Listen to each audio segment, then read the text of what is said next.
গীতায় অর্জুন শ্রীকৃষ্ণকে প্রশ্ন করেছিলেন, ভাগ্য বড় নাকি পুরুষকার বড়?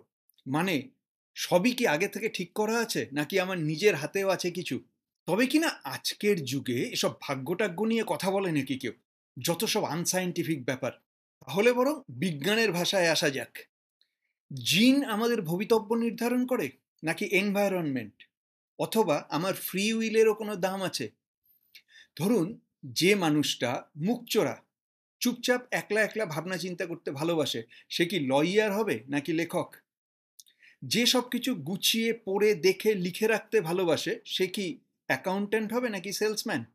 যে মানুষটা স্বভাবতই সাবধানী এবং খুঁতখুঁতে, সে কি কোয়ালিটি কন্ট্রোলে যাবে নাকি ইনোভেশনে? যে মানুষটা দেরি করে ঘুমিয়ে দেরি করে ওঠে, সে কি নাইট ক্লাব চালাবে নাকি যোগাসন কেন্দ্র?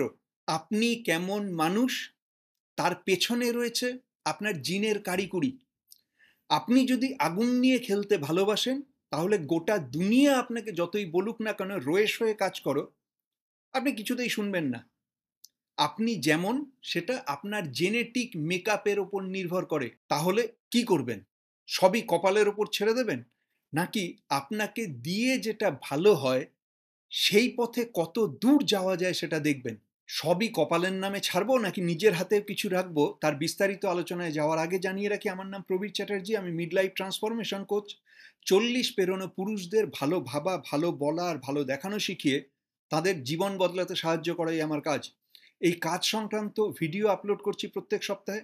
এখনও না করে থাকলে এখনই আমার এই চ্যানেল সাবস্ক্রাইব করুন, আর এই ভিডিওটা শেয়ার করতে ভুলবেন না যেন আপনার কোন বন্ধুর কাজে লেগে যায়। তাহলে দুটো কাজ রইল আপনার, সাবস্ক্রাইব আর শেয়ার। আমাদের প্রতিটি আচরণ আমাদের জিনের দ্বারা প্রভাবিত।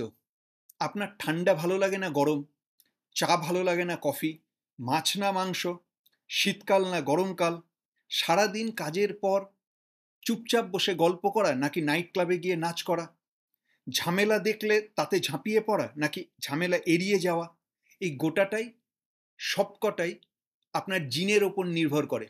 আপনার জিন ঠিক করে দেয় আপনি কোন ধরনের কাজ প্রতিদিন বেশি বেশি করে করবেন। আপনার জিন ঠিক করে দেয় কোন ধরনের মানুষের সাথে আপনি বেশি বেশি ক্লিক করবেন। যে কাজ আপনি বেশি বেশি করবেন, যে ধরনের মানুষদের সাথে বেশি ওঠা বসা করবেন, আপনার জীবন তো সেদিকেই এগোবে। মোট কথা হলো, আপনার জেনেটিক ট্রেটসের কম্বিনেশন ঠিক করে দেয় আপনার পার্সোনালিটি ঠিক কেমন হবে। আপনার ব্যক্তিত্ব বা পার্সোনালিটি হলো আপনার সেই সব আচরণ যা প্রত্যেক পরিস্থিতিতে একই থাকে। মানুষের ব্যক্তিত্বের ধাঁচের সবথেকে বিজ্ঞানসম্মত বিশ্লেষণে 5 রকমের চারিত্রিক বৈশিষ্ট্য পাওয়া গেছে।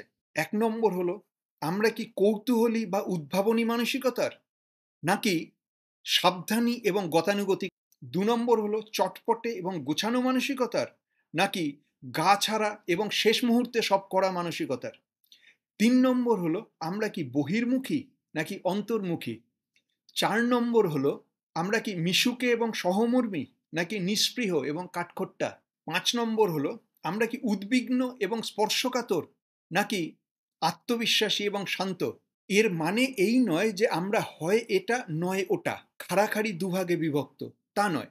সবকিছুই এক একটা স্পেকট্রাম, দুই প্রান্তে দুটো এক্সট্রিম, তার মাঝে আমরা কোথাও আছি। ধরুন, কেউ পুরোপুরি বহির্মুখী মানে সে দিনরাত বাইরে হইচই করে বেড়ানো খ্যাপামো করা মানুষ। আবার পুরোপুরি অন্তর্মুখী মানে সারাদিন নিজের ঘরের মধ্যে একা একা বসে থাকা মানুষ।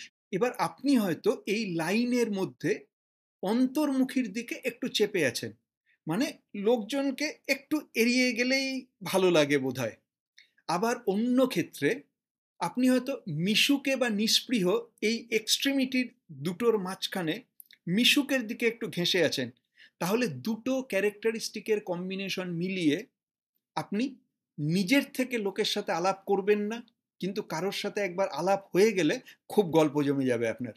আমাদের প্রত্যেকের যাবতীয় আচরণ এই 5 ধরনের বৈশিষ্ট্যের কম বেশির মিশ্রণ। এই যে আমাদের ব্যক্তিত্বের রকমফের, দেখা গেছে এগুলো সবই আমাদের শারীরিক বৈশিষ্ট্য। বিজ্ঞানীরা নার্সিং ওয়ার্ডে জোরে শব্দ করে দেখেছেন, কিছু শিশু শব্দের দিকে ঘোরে, আবার কিছু শিশু শব্দের উল্টো দিকে ঘুরে যায়। পরবর্তীকালে এদের ট্র্যাক করে দেখা গেছে শব্দের দিকে ঘোরা শিশুরা বেশিরভাগ বহির্মুখী হয়েছে, শব্দের উল্টো দিকে ঘোরা শিশুরা বেশিরভাগ অন্তর্মুখী হয়েছে বড় হয়ে উঠে। আবার একইভাবে যারা মিশুকে প্রকৃতির, অন্যের প্রতি একটু সহমর্মী, তাদের মধ্যে অক্সিটোসিন হরমোনের পরিমাণ বেশি থাকে। কাজেই আপনার মধ্যে অক্সিটোসিন হরমোনের পরিমাণ একটু বেশি থাকলে আপনি সামাজিক অনুষ্ঠানে যোগ দেবেন, লোকজনের সাথে যেচে গিয়ে কথা বলবেন এবং যে কোনো জায়গায় গেলে সঙ্গে সঙ্গে আপনি নিজের নেটওয়ার্কিং শুরু করে দেবেন। আর দেখা গেছে যেসব মানুষদের মস্তিষ্কের অ্যামিগডালা অংশটা অতিরিক্ত সেন্সিটিভ, তারা সবেতেই বিপদ দেখেন। বিপদ দেখার ভাব আমাদের সার্ভাইভাল স্কিল, ওটা আমাদের সবার মধ্যেই কম বেশি আছে। কিন্তু যাদের মধ্যে অতিরিক্ত, তারা একরকম কাজকর্ম করবেন। আবার যাদের মধ্যে সেই বিপদের ভাবনাটাই নেই, তারা তো যা খুশি করে বসবে। আমাদের কাজকর্ম সবকিছুই অনেকটাই আগের থেকে ঠিক করা আছে, কিন্তু আমাদের নিজের হাতে কি কিছুই নেই? অবশ্যই আছে। নিজের প্রবৃত্তি সম্বন্ধে সচেতন হতে পারলেই আমরা সেই ধরনের পরিবেশ, উপযুক্ত মানুষজন, উপযুক্ত কাজকর্মের দিকে নিজেকে নিয়ে যেতে পারি। আর সাথে যে কাজ আমাকে দিয়ে স্বাভাবিকভাবেই ভালো হয়, সেটাকেই বেশি বেশি করে করব।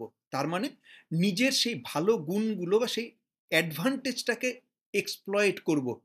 শুধুই কি একটা জিনিসকেই এক্সপ্লয়েট করে যাব, একটাতেই লেগে থাকবো? না, অন্যান্য দিকও মাঝে মধ্যে এক্সপ্লোর করব বটে।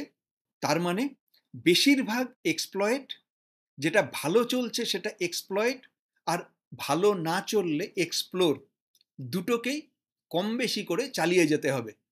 কিন্তু আমার ক্ষেত্রে কোনটা এক্সপ্লয়েট করব আর কোনটা এক্সপ্লোর করব সেটা বুঝবো কিভাবে? তার জন্য নিজেকে 4টে প্রশ্ন করতে হবে। প্রথমত, কোন কাজটা অন্যদের কাছে কাজ কিন্তু আপনার কাছে খেলা? অন্যদের সেটা করতে গেলে গায়ে জ্বর আসে, কিন্তু আপনি নিজের থেকে ছুটে যান, যেটা সেটাই আপনার জন্য ঠিক করা আছে। দ্বিতীয়ত, কোন কাজটা করতে গেলে আপনি সময়ের কথা ভুলে যান, বিশ্ব সংসার ভুলে গিয়ে ওই কাজে ডুবে যান, সেটাই আপনার জন্য আগের থেকে ঠিক করা আছে। তৃতীয়ত, কোন কাজে আপনি রিটার্ন বেশি পান? আপনার আশপাশে তাকিয়ে দেখুন, একই কাজ করে অন্য সবাই যা রিটার্ন পাচ্ছে, আপনি ন্যাচারালি, ইজিলি, স্মুথলি তার থেকে বেশি বেশি রিটার্ন পাচ্ছেন। তাহলে ওটাই আপনার জন্য ঠিক করা আছে। আর চতুর্থত, আপনার স্বাভাবিক প্রবৃত্তি কি? বাকি দুনিয়া আপনাকে কি শিখিয়েছে ভুলে যান, লোকজন আপনাকে কি বলে ভুলে যান, সমাজ আপনাকে কি করতে শেখায় আপনি ভুলে যান। আপনি শুধু নিজের ভেতরে দেখুন, আপনার স্বাভাবিক প্রবৃত্তি কি, কোনটা করলে আপনার মনে হয় যে হ্যাঁ এটাই, এটাই তো জীবনে আমার করার কথা ছিল। তাহলে ঠিক ওই কাজটা যেটা আপনি খুঁজে পাচ্ছেন, ওটাই আপনার জন্য আগে থেকে ঠিক করা আছে। এবার না হয় আপনি খুঁজে পেলেন কোন কাজটা আপনার, কোনটা আপনাকে ঠিকঠাক স্যুট করে, কিন্তু সেটা মনের ভেতরে ভেতরে ভালো লাগলে তো হবে না, বাইরে তার রেজাল্টে টাকা পয়সায় তো ভালো লাগাতে হবে, না হলে চলবে কি করে? সেক্ষেত্রে যদি দেখেন আপনি যেটায় ভালো, সেই ফিল্ডে কম্পিটিশন খুব বেশি, মাঠে অনেক খেলোয়াড় অলরেডি আছে, তাহলে আপনাকে আলাদা মাঠ বাছতে হবে, যেখানে আপনি একা হিরো। আপনাকে কোনো না কোনো একটা স্পেশালাইজেশন করে নিতে হবে। ধরুন, রাস্তায় সবাই মোমো বিক্রি করে, আপনার মোমোর গঠনটা একটু আলাদা, চাটনির টেস্ট অন্যরকম, স্যুপটা হয়তো আপনি বেশি দেন। আমি শিলিগুড়ির মানুষ বলে মোমোর উদাহরণ দিলাম, এটা জীবনের যে কোনো কাজকর্মের ক্ষেত্রে প্রযোজ্য। একটা কথা আছে না, একই গরম জল ডিম সেদ্ধ করলে শক্ত হয় আর আলু সেদ্ধ করলে নরম হয়। তাহলে আপনাকে দেখতে হবে, আপনি যদি ডিম হন তাহলে শক্ত হওয়ার গেম খেলুন, আর যদি আপনি আলু হন তাহলে নরম হওয়ার গেম খেলুন। যেটা এমনিতেই আপনার হবে, সেই গেমে খেললেই আপনি জিতবেন। উল্টোটা করার চেষ্টা করলে মুশকিল আছে কিন্তু। তাহলে ভাগ্য না পুরুষকার, জিন নাকি এনভায়রনমেন্ট, নাকি নয়, দুটোই। যেটা আপনার হাতে নেই সেটাতে গা ভাসিয়ে দিন, আর যেটা আপনার হাতে আছে সেটাতে জান লড়িয়ে দিন। দুদিকেরই সুবিধে নিন, আপনার জীবন সহজ হয়ে যাবে। আর জীবন সম্বন্ধে আরও জানতে আমার অন্য চ্যানেল মহাভারতের কথায় আসুন। প্রত্যেক সপ্তাহে একটা করে মহাভারতের গল্প আপলোড করছি আমি, শুধুই অডিও, কাজ করতে করতে শুনুন। আর এই ভিডিওটাকে শেয়ার করতে ভুলবেন না যেন। আগামী সপ্তাহে দেখা হচ্ছে তাহলে।